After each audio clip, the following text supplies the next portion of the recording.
Can I help you, Aegis? What is the significance of these objects steeped in memories? Nemes.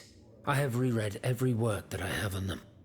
Pages that have remained unintelligible to this day. These echoes go back to the beginning of time, to that fateful day in ancient Greece when some dark magician took it into his head to bind a soul to an inanimate object.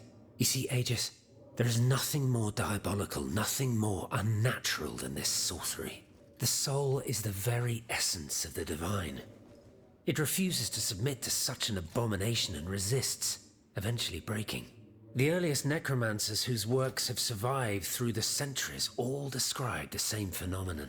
When a soul is fragmented, 3 shards of memory are torn from its consciousness and take shelter in 3 objects that the victim held dear.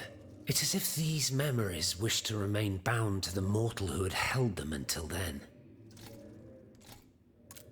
I found this notebook written in Latin. Indeed. Medieval Latin, to be precise. Oh, hold on. Bon sang. Aegis, what a find. This handwriting. I would recognize it anywhere. It's in Nicolas Flamel's own hand. Give me some time to study this, and I'll tell you what I'm able to glean from it. Have you finished reading the notebook, mon père? Yes, Aegis, and what I learned from it puzzles me.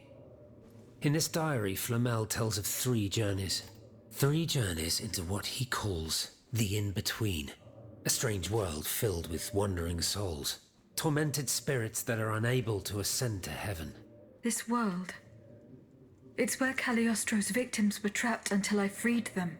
En effet, I believe you're right. But that's not all. Flamel planned to return there a 4th time. He wrote this in the final paragraph, in his handwriting, dated 21st of March 1418. That was the day before he died, Aegis. What if his body died while his soul was traveling through limbo? What if he were trapped, a prisoner in this purgatory? Aegis, because of your unique nature, we have an incredible opportunity. What do you mean, mon père? If the soul that animates you has been bound to the automaton that serves as its vessel, then it can be separated from it too. And if this were the case, the soul would travel to purgatory, where Cagliostro entraps the souls of his victims. Hold on. Are you trying to convince me to go and find Nicolas Flamel? I'm offering you a chance to speak to the man who discovered the Philosopher's Stone. Surely you won't pass it up. Assuming I agree to venture into purgatory, do I even have a chance of finding him there? Certainly. According to this journal, the soul flies to the zenith of the place where it left the body of the deceased. Or that of the pilgrim, in this case. If Flamel's soul is trapped in purgatory, as we've guessed, you'll need to go to the house where he drew his dying breath. Is it still standing? Of course. It's on Rue de Montmorency, in the Quartier de l'Hôtel de Ville. You can get there via the cemetery of the Église Saint-Jacques. And how do you plan to free my spirit from this automat? We would simply need to break the bond between them. To do this, we would need to stop your machinery. For a short time, of course. We don't want to lose you, ma chère. As for the rest, it will be a question of mechanics, chemistry, or electric currents, or something or other. Therein lies the problem. This is far beyond my comprehension. But it is fascinating, isn't it? Perhaps Monsieur Bailly and Monsieur Lavoisier could shed some light on the matter. Goodbye, mon père.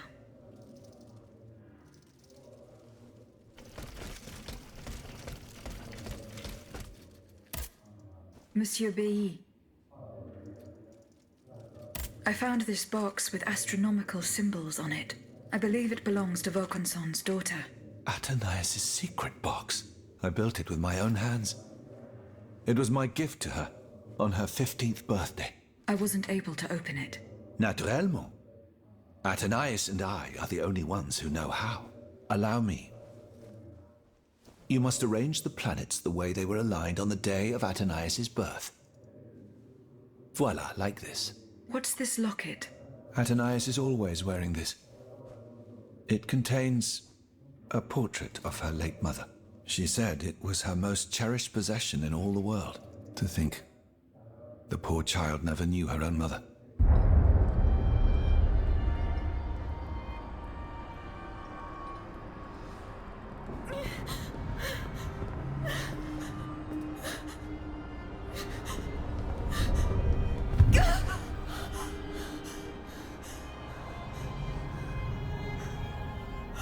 Dieu. Lydia! You monster! What did you do to her?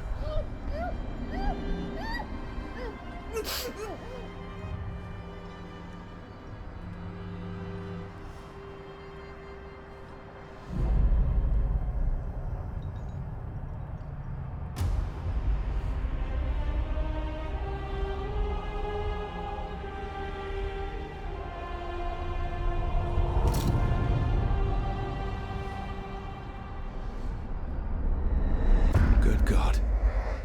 Lydia, what happened? You froze the moment you touched the locket. I thought I'd lost you. I saw her. Athénaïs de Vaucanson. The Comte de Cagliostro has her. Mon Dieu. It is just as I feared. He bound her spirit to an automat. Please, say no more. Athénaïs. It is her spirit that animates you. Is it not? Yes. I believe so.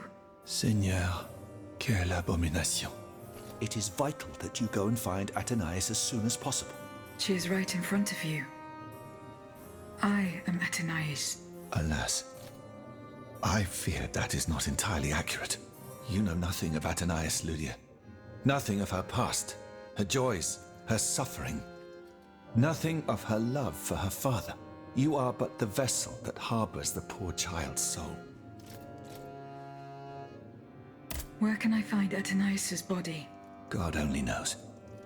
Although I assume that the Comte de Cagliostro is taking pains to keep her alive, this is certainly the only way to keep her spirit alive in you. The only way to free her is to find her body. Why was Eugène de Vaucanson imprisoned in the Bastille? Once he discovered the king's true intentions, he refused to continue cooperating with him. He refused to use his talents to create this abominable army. But the king didn't take kindly to his resignation. Eugène did manage to get a letter to me just before he was arrested. Here, take it.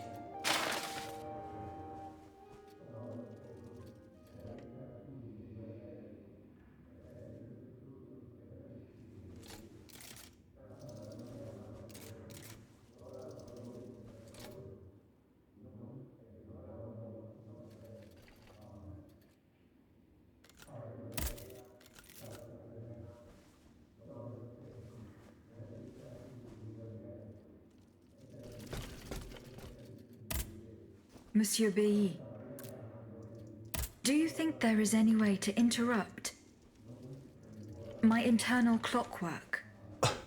A most unusual thought. What do you have in mind, Aegis? I would like to briefly sever the bond between my spirit and this automat. It is a very strange request, madame. For what purpose do you seek to free your soul from its shell? According to the abbot, my spirit would then be able to visit purgatory. Oh, that dreadful place. Why on earth would you want to go there? I hope to find answers to some very important questions. You must understand, madame, that your very nature is a mystery to us. We are ignorant as to the principle that imbues you with life, nor do we know how your machinery works. That is why it is impossible for us to make even the slightest alteration. It would mean taking an unacceptable risk. Of course, if we had documents that could shed light on the matter. Antoine, the blueprints. What blueprints, mon ami? Lydia's. Eugène gave them to me when he was working on the modifications ordered by the king. He wanted my opinion on the potential for reducing the size of certain key parts. The documents are obsolete now, but they could tell us quite a bit about the mechanical principles that are shared by Lydia and Aegis. Bon sang, you're right. Where are the blueprints now? Alas, the situation is not in our favor.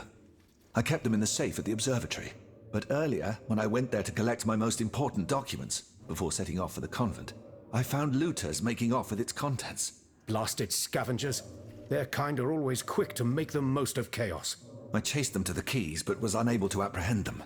When they disappeared into an underground passageway under the Louvre, I decided it was best not to follow them. You acted wisely, mon ami. The automats are everywhere, and the marauders don't stand much of a chance. I'll try to track them down.